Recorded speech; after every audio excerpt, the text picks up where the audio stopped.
जूही की सास को मरे हुए अभी 10 दिन भी नहीं हुए थे, लेकिन जूही ने अपनी माँ और सहेलियों को बुलाकर घर में पार्टी शुरू कर दी थी। उस रात देर तक खाने पीने का कार्यक्रम चलता रहा। सभी सहेलियां चली गईं, तो जूही ने अपनी माँ से कहा, माँ तुम हॉल में सो जाओ।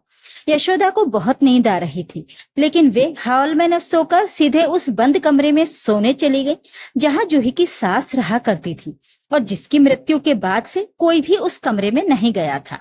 कमरा पूरी तरह अंधेरे में था। रात हो गई और अचानक यशोदा को महसूस हुआ कि कोई उनका बिस्तर हिला रहा है। उन्होंने मन में सोचा, शायद मुझे भ्रम हो रहा है। कुछ समय बाद उन्हें लगा कि उनका बिस्तर हवा में ऊपर उठ रहा है। डर के मारे उन्होंने जोर से चीख मारी। वे घबराकर उठकर बैठ गईं, लेकिन कमरे में कोई नहीं था। फिर उनका बिस्तर कौन उठा रहा था? उनकी आंखों में डर साफ झलक रहा था। वे डर से जोर जोर से चिल्लाने लगी। उनकी आवाज सुनकर जूही रसोई से बाहर आई और बोली, क्या हुआ माँ? मैंने तुमसे कहा था ना कि हॉल में सोना। डरने की क्या बात है? नहीं बेटी, मैं डर नहीं रही हूँ, यशोदा ने खुद को संभालते हुए जवाब दिया। जूही ने गंभीर आवाज में कहा, माँ जब से सासू माँ मरी हैं, तब से हम उस कमरे में नहीं जाते। रात तो दूर, दिन में भी वहां जाने से डर लगता है। हमने कितने ही पूजा पाठ की, लेकिन कुछ फायदा नहीं हुआ। वो बुढ़िया मरने के बाद भी हमें चैन से बैठने नहीं दे रही। यशोदा ने सिर हिलाते हुए कहा, बेटी वो सच में पापी थी, इसलिए मरने के बाद भी भटक रही है, नहीं तो अब तक मुक्त हो गई होती। लेकिन तू चिंता मत कर, मुझे एक तांत्रिक पता है जो ऐसे भूतों को काबू करने में माहिर है। तेरी सास चाहे कितने भी पापी हो, वो उसे सबक सिखा देगा। कल मेरे साथ चलना। ठीक है माँ, मैं चलूंगी, लेकिन आज की रात तो कम से कम तुम हॉल में सो जाओ। उस कमरे में जाने की जरूरत नहीं है। अगर तुम्हारे ऊपर भी हमला हो गया तो? जूही ने चिंतित होकर पूछा। यशोदा हंसी और बोली, अरे वो बुढ़िया मुझ पर क्या हमला करेगी? तुम्हें याद है ना, मैंने उसे दांतों से चने चबवाने पर मजबूर कर दिया था। ऐसा सबक सिखाया था कि उसके होश उड़ गए थे। अगर अब वो वापस आई तो मैं उसे सबक सिखाऊंगी। मतलब तुम फिर से उसी के साथ सोने वाली हो? जूही ने चौंक कर पूछा। नहीं रे, अब नहीं, मैं हॉल में ही सोती हूँ, यशोदा ने जल्दी से जवाब दिया। अगले दिन सुबह यशोदा नहाकर आई। तभी जूही ने उनसे पूछा, माँ नाश्ते में क्या बनाऊं? जो कहोगी वही बनाऊंगी। तभी अचानक कमरे से एक डरावनी आवाज बाहर आई। अपनी माँ से पूछ पूछ कर नाश्ता क्यों बना रही है? उसे भी वही बासी रोटी और नमक दे, जैसा तू मुझे देती थी। देख, डाइनिंग टेबल पर रोटी और नमक रखा है। अगर उसने नहीं खाया तो बहुत महंगा पड़ेगा। ये आवाज जूही की सास गायत्री जी की थी। जूही डर के मारी कांपने लगी और उसने सूखी रोटी उठाकर अपनी माँ के मुंह में डालना शुरू कर दिया। यशोदा भी डर के मारी चुपचाप रोटी निगलने लगी। गायत्री जी की गूंजती आवाज से दोनों डरकर एक कोने में जाकर छुप गई। जूही ने कांपते हुए पूछा, माँ अब तो विश्वास हुआ ना मेरी बातों पर? सासू माँ मरकर भी इसी घर में हैं। तभी फिर एक जोरदार आवाज आई, अरे इतनी जल्दी भूल गई तुम दोनों? मेरी सुख शांति का नाश किया था तुमने। अब मेरी बारी है। अब मेरे पास 100 गुना ताकत है। मैं भी तुम्हारी सुख शांति तबाह किए बिना चैन से नहीं बैठूंगी। यशोदा वो दृश्य देखकर बिल्कुल काटे गए पेड़ की तरह गिर पड़ी और वहीं बेहोश हो गई। तभी फिर एक डरावनी आवाज गूंजी, अरे अभी से डर गई? मुझे तंग करने वाली तू ही तो थी ना? जो ही डर के मारे वहीं जमकर खड़ी रह गई। उसके शरीर से पसीना बहने लगा। कुछ देर के लिए शांति छा गई। फिर उसने भागकर माँ के चेहरे पर पानी छिड़का। थोड़ी देर में यशोदा को होश आ गया, लेकिन उन्हें कुछ याद नहीं था। पर जूही के चेहरे पर डर साफ झलक रहा था। अचानक उसे अपना अतीत याद आने लगा। उसकी आंखों के सामने सारी घटनाएं दोबारा घूमने लगी। कैसे उसने अपनी सास को तंग किया, उन्हें सताया और कितना मानसिक कष्ट दिया। अब उन्हीं बातों का बदला लेने के लिए उसकी सास वापस लौटी थी। जूही अतीत की यादों में खोई हुई थी। उस समय घर में सभी लोग आकाश की शादी की तैयारियों में व्यस्त थे। सभी लोग गायत्री को शुभकामनाएं दे रहे थे और उन्हें उपहार दे रहे थे। गायत्री विधवा थी। उन्होंने कई साल पहले अपने पति को एक भयानक दुर्घटना में खो दिया था। तभी से उन्होंने अपने बेटे आकाश की परवरिश अकेले ही की थी। उसकी पढ़ाई से लेकर भविष्य तक की हर चीज का उन्होंने ही ध्यान रखा। आकाश बड़ा हुआ तो सेना में भर्ती हो गया।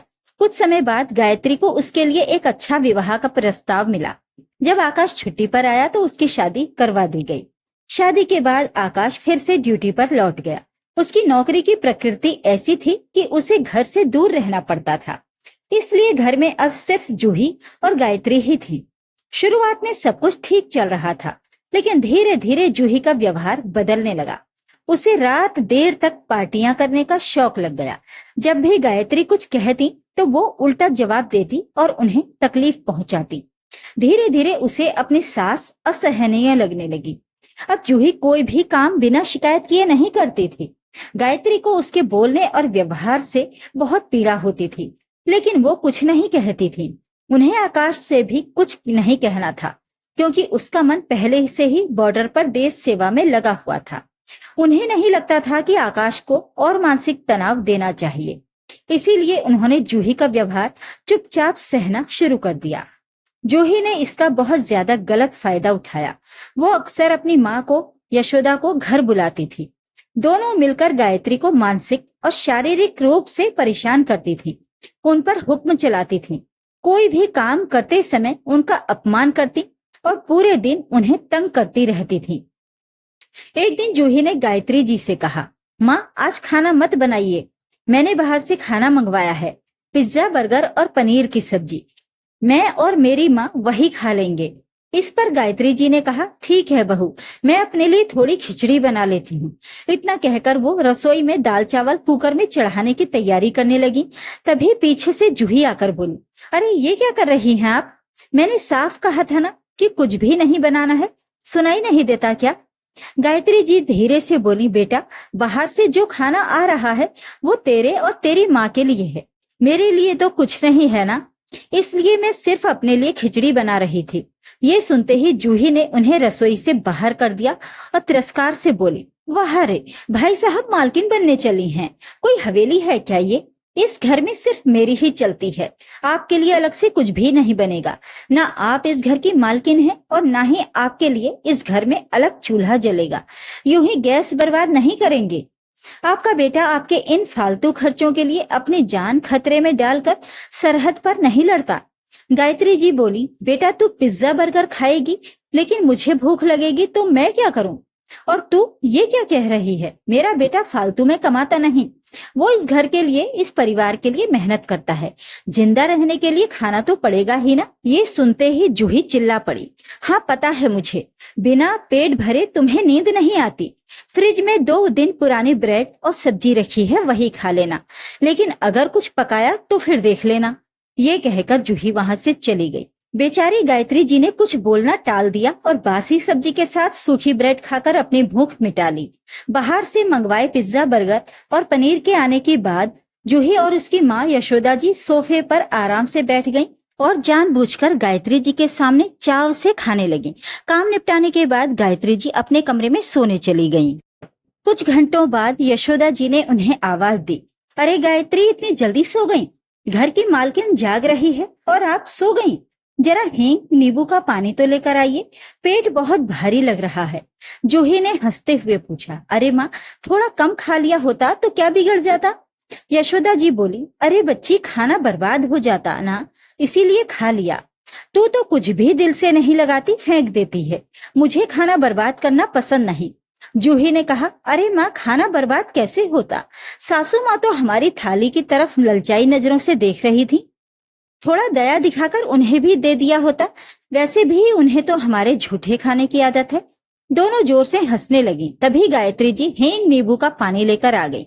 यशोदा जी ने वो पानी पीते ही उल्टी कर दी। तुरंत जूही गायत्री जी पर चिल्लाई, अरे सासू माँ आपने पानी में कुछ मिला तो नहीं दिया? गायत्री जी ने शांत स्वर में उत्तर दिया, नहीं बेटी मैंने सिर्फ हींग डाली थी। जूही ने गुस्से में आंखें बड़ी करते हुए कहा, ये सब आपकी वजह से हुआ है। मेरी माँ को उल्टी हो गई, उनकी साड़ी खराब हो गई, अब ये सब आप ही साफ करें। फिर जूही ने अपनी माँ की उल्टी भी गायत्री जी से साफ करवाई। समय आगे बढ़ता गया और फिर आकाश ने सबको अपने घर आने की खबर दी। यशोदा भी ये खबर सुनकर घर में निश्चिंत बैठी थी, लेकिन तभी जूही ने चिंता से पूछा, माँ आकाश तो अगले हफ्ते ही आ रहा है, अगर उस बूढ़ी औरत ने उसे कुछ बता दिया तो क्या होगा? वो तो मुझे घर से निकाल देगा। उसे तो अपनी माँ की आंखों में एक आंसू भी बर्दाश्त नहीं होता। यशोदा तुरंत बोली, अरे जूही अगर उसे कुछ कहना होता तो अब तक कब की कह चुकी होती, लेकिन फिर भी हम कोई जोखिम नहीं ले सकते। इससे पहले कि वो अपने दामाद को कुछ बताए, हमें कुछ करना ही होगा। न रहेगा बांस, न बजेगी बांसुरी, हमें इसका इंतजाम करना ही पड़ेगा। जूही ने पूछा, लेकिन माँ हमें करना क्या होगा? यशोदा बोली, सुन, अब कुछ दिन उसके साथ बहुत अच्छे से पेश आना है, उसकी अच्छे से देखभाल करनी है, उसे नई साड़ी दिलवानी है और घर का कोई भी काम उससे नहीं करवाना है। फिर एक दिन उसके खाने में जहर मिलाना है। उसके बाद 2 दिन हम मेरे घर चले जाएंगे, वो यहीं पड़ी रहेगी और हम कह देंगे कि उसे हार्ट अटैक आया था। फिर हम घर वापस आ जाएंगे, इससे उसका भी झंझट खत्म हो जाएगा और किसी को हम पर शक भी नहीं होगा। जूही चिंता में पड़ गई। माँ, लेकिन अगर किसी को शक हुआ या किसी को कुछ पता चल गया तो?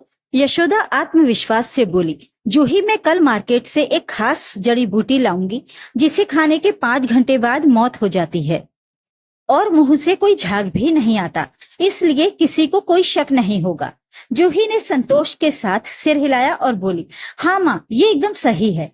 इसके बाद जैसे जैसे आकाश के आने का दिन करीब आता गया, दोनों का गायत्री जी के साथ व्यवहार बेहद मीठा और प्यार भरा हो गया।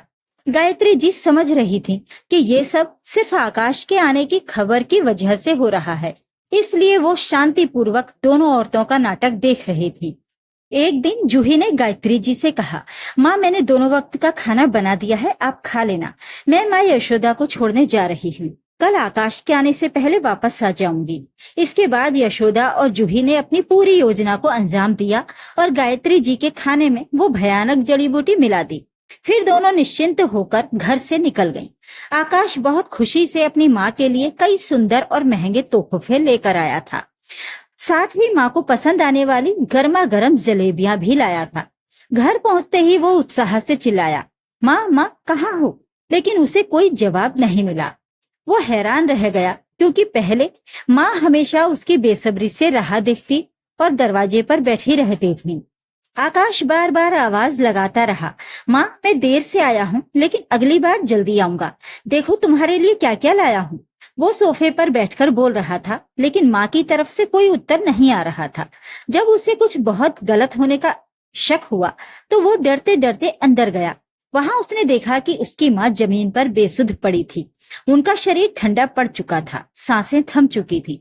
आकाश के पैरों तले से जमीन खिसक गई। उसने माँ को हिलाकर उठाने की कोशिश की, लेकिन वो बिल्कुल नहीं हिली। आकाश निराश होकर जोर जोर से रोने लगा। उसी वक्त यशोदा और जूही घर में आ गई। आकाश की आंसू भरी आंखें देखकर जूही ने हैरानी का नाटक करते हुए कहा, क्या हुआ आकाश? फिर बोली, माँ तो कल तक बिल्कुल ठीक थी, अचानक ये सब कैसे हो गया? वो दुख में डूबी हुई चेहरा ढककर खड़ी रही और बोली, हे भगवान, मेरी माँ को वापस ले आओ, और जोर जोर से रोने लगी। आखिरकार गायत्री जी का अंतिम संस्कार कर दिया गया। आकाश गहरे दुख में डूब गया। पहले ही वो अपने पिता की छाया खो चुका था और अब माँ भी चली गई थी। लेकिन जूही और यशोदा अब मनमाफी खुशियां मना रही थी। कुछ दिनों बाद जूही मायके चली गई, लेकिन आकाश अब भी घर पर ही था। जूही को खुशी हुई कि अब आकाश के चले जाने के बाद वो फिर से यशोदा को घर बुलाकर मस्ती कर सकेगी। एक दिन आकाश को बहुत भूख लगी थी। वो जोर से बोला, जूही, खाना तैयार है क्या? कुकर में कुछ पक रहा है। क्या है वो? जूही रसोई में गई और देखा कि कुकर में छोले पक रहे थे, लेकिन उसने तो कुछ भी नहीं बनाया था। आश्चर्य से वो खुद ही से ही बड़बड़ाने लगी, ये कैसे हो सकता है? मैंने तो छोले भिगोए ही नहीं थे। आकाश ने छोले खाए और कहा, अरे वाह, बिल्कुल माँ जैसे बनाए हैं। ये सुनकर जूही के रोंगटे खड़े हो गए। लेकिन छोले पकाए किसने? जूही काम में व्यस्त थी, इसलिए उसने इन बातों को नजरअंदाज किया और फिर से अपने कामों में लग गई। एक दिन उसने फोन पर यशोदा जी से कहा, माँ, मैं सोच रही हूँ कि सासू माँ के कमरे की सफाई करके वहां आपके रहने का इंतजाम कर दूं। अब आप आराम से उस कमरे में रह सकती हैं। पहले तो उस गायत्री के साथ रहना पड़ता था। यशोदा बोली, हाँ बेटा, अब मैं तेरे घर पर मन भर के आराम से रह सकूंगी। जूही तुरंत गायत्री जी के कमरे की सफाई करने चली गई। सबसे पहले उसने तय किया कि अलमारी साफ करेगी, लेकिन जैसे ही उसने अलमारी खोली, वैसे ही गायत्री जी की एक पुरानी फोटो नीचे गिर पड़ी और उसमें से खून बहने लगा। ये देखकर जूही डर गई। उसने घबराकर तुरंत अलमारी बंद कर दी और कमरे से बाहर भागने लगी। लेकिन तभी उसे सामने गायत्री जी खड़ी दिखाई दी। उस पल जूही की सांसें तेज हो गईं। उसके पैरों में कंपन होने लगा और वो धड़ाम से नीचे गिर पड़ी। उसे कुछ बोलना था लेकिन उसके मुंह से आवाज ही नहीं निकल रही थी। तभी गायत्री जी की आवाज आई, क्या हुआ बहू? तुम्हें लगा था कि मुझे मारकर मुझसे हमेशा के लिए छुटकारा पालोगी, लेकिन मैं तुम्हारा रोना देखकर जा नहीं सकी। तू रोज भगवान के सामने रो रो कर मुझे वापस मांग रही थी, इसलिए मैं लौट आई। अब बस मेरा शरीर गया है, लेकिन मैं तुम्हें कभी अकेला नहीं छोड़ूंगी। जैसे ही गायत्री जी ने कहा, अब मैं तुम्हें अपने साथ ले जाऊंगी, जूही जोर से चीख पड़ी और बेहोश होकर गिर गई। जब उसे होश आया तो उसने सामने आकाश को खड़ा देखा और डर के मारे एकदम से उठकर बैठ गई। उसने तुरंत कहा, आकाश, माँ गई नहीं है, वो आज भी अपनी आत्मा के रूप में अपने कमरे में ही है। मैंने अभी अभी उन्हें देखा है। आकाश हैरान होकर बोला, ये तुम क्या कह रही हो जूही? जो एक बार चला जाता है वो कभी वापस नहीं आता। मैं खुद माँ के अंतिम संस्कार में मौजूद था, वो कैसे लौट सकती हैं? तुम्हें कोई भ्रम हुआ होगा। लेकिन जूही जोर से चिल्लाई, नहीं आकाश, मुझे कोई भ्रम नहीं हुआ है। तुम एक बार माँ के कमरे में जाकर उनका फोटो देखो, उस पर खून लगा हुआ है। आकाश ने उस पर विश्वास कर कमरे में जाकर फोटो ध्यान से देखा, लेकिन उसे कहीं भी खून की एक बूंद भी दिखाई नहीं दी। फिर उसने जूही का हाथ पकड़ा और उसे कमरे में ले गया। देखो, मैंने कहा था ना, तुम्हें भ्रम हुआ है, यहाँ कोई खून नहीं है। लेकिन जूही की आंखें डर के मारे लाल हो गई थी, क्योंकि उसे आकाश के पीछे खड़ी गायत्री जी साफ साफ दिखाई दे रही थी। जूही डर के मारे चीख पड़ी और कमरे से बाहर भाग गई। उसने कितनी भी पूजा अर्चना की, मंत्र तंत्र किए, लेकिन उसे हमेशा घर में गायत्री जी की उपस्थिति महसूस होती रही। आखिरकार आकाश के काम पर लौटने का दिन आ गया। उसके एक दिन पहले यशोदा घर आई। रात को वो गायत्री जी के कमरे में सोने चली गई, लेकिन अचानक उसका बिस्तर हिलने लगा। वो डर के मारे चीख पड़ी। अगले दिन अचानक उसने गायत्री जी की डरावनी आवाज सुनी और शरीर में सिहरन दौड़ गई। तभी गायत्री जी उसके सामने आ गई और बोली, आकाश तो चला गया, अब तुम्हारा आखिरी काम पूरा करने आई हूँ। यशोदा और जूही दोनों के पैर डर से कांपने लगे, लेकिन एक बात आज तक समझ में नहीं आई। उस दिन मैंने तो सिर्फ रोटी सब्जी खाई थी, फिर अचानक मेरी छाती में दर्द होने लगा और मेरी सांसें रुकने लगी। मेरे खाने में ऐसा क्या मिलाया गया था, मुझे बताओ। भय से जूही ने कबूल किया, माँ, मेरी कोई गलती नहीं थी, ये सब मेरी माँ ने ही तय किया था।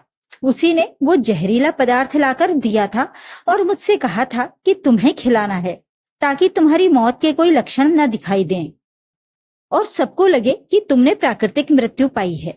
मैंने तो मना किया था, लेकिन वो सुनने को तैयार ही नहीं थी। ये सुनकर यशोदा गुस्से से बोली, वाह रे लड़की, कमाल है। अब जब गायत्री जी आत्मा बनकर सामने खड़ी हैं, तो सारी गलती मुझ पर डाल रही है। शुरू से ही तू अपनी सास को सहन नहीं कर पा रही थी। जब दामाद घर पर नहीं होते थे, तब तू उन पर अत्याचार करती थी, और अब खुद को बचाने के लिए सारा इल्जाम मुझ पर डाल रही है। ऐसी बेटी किसी को भी ना मिले। यशोदा और जूही में जोरदार झगड़ा शुरू हो गया। तभी अचानक आकाश वहां आ गया। उसे देखते ही जूही चुप हो गई और बस उसकी ओर देखती रह गई। आकाश ने कहा, अरे दोनों अचानक चुप क्यों हो गई? जब इतना कुछ कह दिया तो ये भी बता दो ना कि मेरी माँ पर कैसे कैसे अत्याचार किए थे, और हमेशा मुझसे शिकायत करती थी कि माँ तुझसे बुरा व्यवहार करती है, तुझे सताती है। लेकिन अब मुझे असली सच पता चल गया है। न सिर्फ उसकी हत्या कैसे की गई, बल्कि तुम्हारी पूरी साजिश मेरे कैमरे में रिकॉर्ड हो गई है। ये सुनकर जूही घबरा गई। आकाश, आप वापस कैसे आ गए? आप तो ड्यूटी पर गए थे ना? आप गलत समझ रहे हैं। सच में माँ की मौत हार्ट अटैक से हुई थी, हमने उन्हें नहीं मारा। हम इतने निर्दयी नहीं हैं आकाश। उसके झूठ पर हंसते हुए आकाश बोला, अब भी झूठ बोल रही हो? लगता है अब माँ का डर खत्म हो गया है। लेकिन माँ, आप इतने शांत होकर खड़ी हैं और इसे अभी समझ नहीं आ रहा है। ये सुनकर जूही डरते हुए बोली, आकाश, आपको भी माँ दिख रही है? उन्हें कहिए कि हमें माफ कर दें। हमें जो सजा देनी है दीजिए, लेकिन उनकी आत्मा के प्रकोप से हमें बचा लीजिए। आकाश हंसते हुए फिर से बोला, अगर आत्मा जैसी कोई चीज होती तो अब तक तुम दोनों ही आत्मा बन चुकी होती। ये सच में मेरी माँ है जो अभी भी जिंदा है। ये सुनते ही जूही को अपनी आंखों पर विश्वास नहीं हुआ। वो बोली, क्या ये जिंदा है? लेकिन कैसे? तुमने तो खुद उनका अंतिम संस्कार किया था ना? आकाश ने कहा, हाँ किया था, क्योंकि ये सब मेरे नाटक का हिस्सा था। तुम्हें क्या लगा सिर्फ तुम लोग ही नाटक कर सकते हो? जब तुम झूठी बनकर नाटक कर रही थी तभी मेरी माँ को भी अपनी मौत का नाटक करना पड़ा।